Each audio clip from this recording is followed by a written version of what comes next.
இயற்கை மருத்துவம் மூலமா டயபெட்டிஸை எப்படி நம்ம கியூர் பண்ணலாம், ட்ரீட்மெண்ட் பண்ணலாங்கிறது தான் இந்த வீடியோல பார்க்க போறோம். வாங்க வீடியோக்குள்ள போகலாம். Welcome to mass health plus.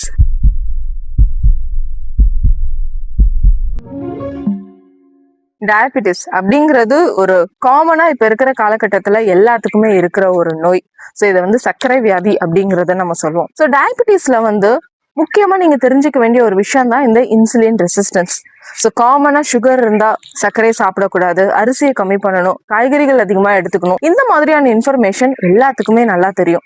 ஆனா நீங்க தெரிஞ்சுக்க வேண்டிய ஒரு சின்ன சீக்ரெட் தான் இந்த இன்சுலின் ரெசிஸ்டன்ஸ். இந்த இன்சுலின் ரெசிஸ்டன்ஸ் அப்படிங்கிறது என்னதுன்னா, நீங்க சாப்பிடுற எல்லா உணவுலயும் ஒரு சர்க்கரை அப்படிங்கிறது இருக்கும். அதை நம்ம குளுக்கோஸ் அப்படின்னு சொல்லுவோம். சோ நம்ம சாப்பிடுற அந்த சர்க்கரை உள்ள போய் இந்த இடத்துல இன்சுலின் இருக்கும், இந்த இடத்துல அந்த உணவுல இருக்கிற சர்க்கரை, இது ரெண்டும் ஒண்ணு சேர்ந்தாதான் நம்மளுக்கு அது எனர்ஜியா கிடைக்கும். ஆனா இந்த டயபெட்டிஸ் மெல்டஸ்ல நடுவுல ஒரு செவுரு இருக்கும், அதுதான் நம்ம இன்சுலின் ரெசிஸ்டன்ஸ் அப்படிங்கறது சொல்லுவோம். இந்த செவுரு இருக்கிறதுனால இந்த உணவும் இங்க இருக்கிற இன்சுலினும் பார்த்துக்கவே முடியாது. அதனால நம்மளோட ரத்தத்துல சர்க்கரையினோட அளவுக்கு அதிகமா இருக்கும். நம்ம டெஸ்ட் எடுத்து பார்க்கும்போது நம்மளுக்கு சுகர் லெவல் இருக்குங்கிறத நம்ம தெரிஞ்சுக்கும். சோ இப்படி இருக்கிற விஷயத்துல நம்ம இப்ப ட்ரீட் பண்ண வேண்டிய விஷயங்கள் என்னதுன்னா, அந்த சர்க்கரையா இல்ல அந்த செவுரையா.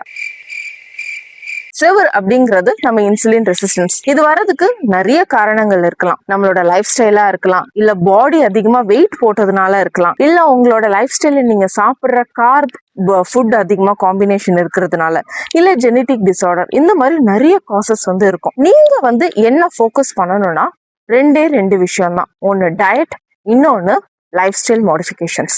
ஸோ டயட்ல நீங்க எடுத்துக்க வேண்டிய ஒரு முக்கியமான ஒரு விஷயம் ஹை ஃபைபர் டயட், அது கூடவே அளவுக்கு அதிகமான ப்ரோபயோட்டிக்ஸ். ஸோ ஒரு சின்ன டயட் சார்ட் நான் இப்போ உங்களுக்கு ஷேர் பண்றேன். இது ஒரு காமனா பெருசா காம்ப்ளிகேஷன்ஸ் இல்லாத ஒரு நபர் இதை பயன்படுத்தலாம். உங்களுக்கு டயபெட்டிஸ் கூட தைராய்டு இருக்கு, இல்ல வேற ஏதாவது அசோசியேட்டட் கம்ப்ளைண்ட் இருக்கு, ஹைப்பர் டென்ஷன் இருக்குன்னா டயட் மாறுபடும். அதை நீங்க ஒரு நேச்சுரோபதி டாக்டரை கன்சல்ட் பண்ணி தான் உங்களோட டயட்டை நீங்க இண்டிவிஜுவலா நீங்க கஸ்டமைஸ் பண்ணிக்கணும். ஸோ ஒரு காமனா டயபெட்டிஸ் இப்பதான் ஏர்லி ஸ்டேஜ் வந்திருக்கு, HbA1c ஒரு 6 பாயிண்ட்டுக்கு வந்திருக்கு, பார்டர் லைன்ல இருக்கிறீங்க அப்படின்னா நீங்க இந்த டயட்டை தாராளமா ஸ்டார்ட் பண்ணலாம். மார்னிங் உங்களோட உணவுல ரொம்ப சிம்பிளா கஞ்சி எடுத்துக்கோங்க.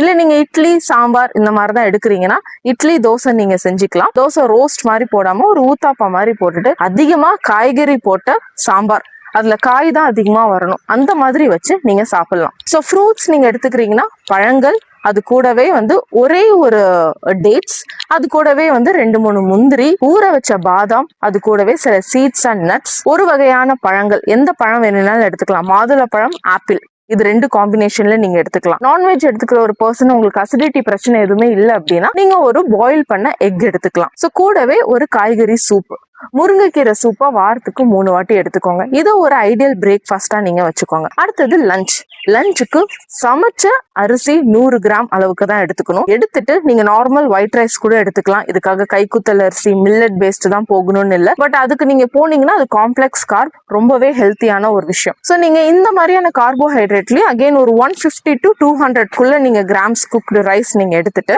நீங்க அது கூடவே ஒரு கூட்டு, ஒரு பொரியல் 300 கிராம் இருக்கிற மாதிரியான காய்கறி நீங்க செஞ்சுட்டு அது கூட நீங்க வச்சு சாப்பிடுங்க. நைட்டு டின்னருக்கு அகைன் ஒரு சூப்பு, ஒரு சாலடு அண்ட் அது கூடவே ஒரு பொரியல். சோ இந்த 3 மட்டும் எடுத்துக்கோங்க. கூட சப்பாத்தி, தோசை இது எதுவுமே எடுத்துக்காம வேற சூப், சாலட், பொரியல், இது 3 மட்டும் நைட்டுக்கு வச்சு சாப்பிடுங்க. கண்டிப்பா உங்களோட சுகர் லெவல் ரொம்ப அழகாவே மெயின்டைன் ஆகும். இதெல்லாம் ஒரு பேசிக்கான விஷயம். சோ இயற்கை மருத்துவமனைக்கு நீங்க போய் சிகிச்சையும் எடுத்துக்கலாம். இதுக்காக இன்சுலின் ரெசிஸ்டன்ஸை இம்ப்ரூவைஸ் பண்றதுக்காக, அதை ட்ரீட் பண்றதுக்காக massage technique, deep tissue technique, உங்களோட கண்டிஷன்ஸ்க்கு ஏத்த மாதிரி அக்யூப் பஞ்சர், ஒரு ஸ்பெசிபிக் சேனலை பல்ஸ் டயக்னோசிஸ் மூலமா பார்த்து அதுக்கு ஏத்த மாதிரி டயபெட்டிஸ்க்கு ஒரு அக்யூப் பஞ்சர் ட்ரீட்மெண்ட் பண்றது மூலமா இன்சுலின் ரெசிஸ்டன்ஸ் சரியாகும் அண்ட் நம்மளோட மெட்டபாலிசம் இன்க்ரீஸ் ஆகும் அண்ட் பாடி வெயிட்டும் பேலன்ஸ் ஆகி உங்களுக்கு ரத்தத்துல இருக்கிற சக்கரை சீராய் இருக்கும். அடுத்தது பாத்தீங்கன்னா யோகா பயிற்சி ரொம்பவே முக்கியமான ஒரு விஷயம். நம்ம பாடியில ஹோமியோஸ்டாசிஸ் மெயின்டைன் பண்றது ரொம்பவே முக்கியம். இந்த ஹோமியோஸ்டாசிஸ் மெயின்டைன் பண்ணாம இருக்கிறதுனால தான் நம்மளுக்கு இந்த மாதிரியான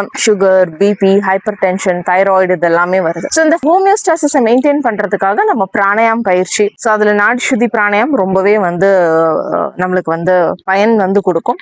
அந்த மாதிரியான நிறைய விதமான பிராணாயாம் இருக்கு. ஸோ பிராணாயாம், அது கூடவே கஸ்டமைஸ்டு யோகா, டயபெட்டிஸ்க்குன்னு உள்ள ஸ்பெசிபிக் யோகா, இது எல்லாமே விசரல் ஃபேட்டை ரெடியூஸ் பண்றதுக்கு உதவியா இருக்கும். அது கூடவே ஸ்ட்ரென்த் ட்ரைனிங், பிசியோ எக்ஸசைசஸ், அதுக்கப்புறம் பாத சிகிச்சை, அதுல வந்து மசாஜ், ரிஃப்ளெக்ஸாலஜி பாயிண்ட் எல்லாம் ஆக்டிவேட் பண்ற விதமா வந்து ஒரு ரிஃப்ளெக்ஸாலஜி தூசா அப்படிங்கிற ஒரு மசாஜ் டெக்னிக் வந்து கால் பாதத்துல பண்ணுவாங்க. So massage, acupuncture, acupressure, circulation increase பண்றதுக்காக மண் குளியல், அதுக்கப்புறம் பாடியில இருக்கிற பிளட் சர்க்குலேஷன் பிளஸ் உஷ்ணத்தை வெளியில எடுக்கிறதுக்காக ஹைட்ரோதெரப்பி, இந்த மாதிரியான ட்ரீட்மெண்ட் மூலியமா நம்ம இயற்கை முறையிலேயே வந்து டயபெட்டிஸை ஈஸியா கொண்டு வந்துடலாம். பட் இது எல்லாத்தையுமே நீங்க வந்து கஸ்டமைஸ்டா உங்க உடலுக்கு ஏத்த மாதிரி தான் நீங்க எடுத்துக்கணும். காமனா எல்லாரும் எல்லா ட்ரீட்மெண்ட்டையும் எடுத்துக்க முடியாது. ஸோ அதுக்காக நீங்க ஒரு இயற்கை மருத்துவரை வந்து கன்சல்ட் பண்ணி நீங்க கஸ்டமைஸா ட்ரீட்மெண்ட் எடுத்துக்கோங்க. இயற்கை மருத்துவமனை உங்களுக்கு பக்கத்துல இருந்துச்சுன்னா கண்டிப்பா நீங்க போய் மருத்துவர் ஆலோசனை மூலமா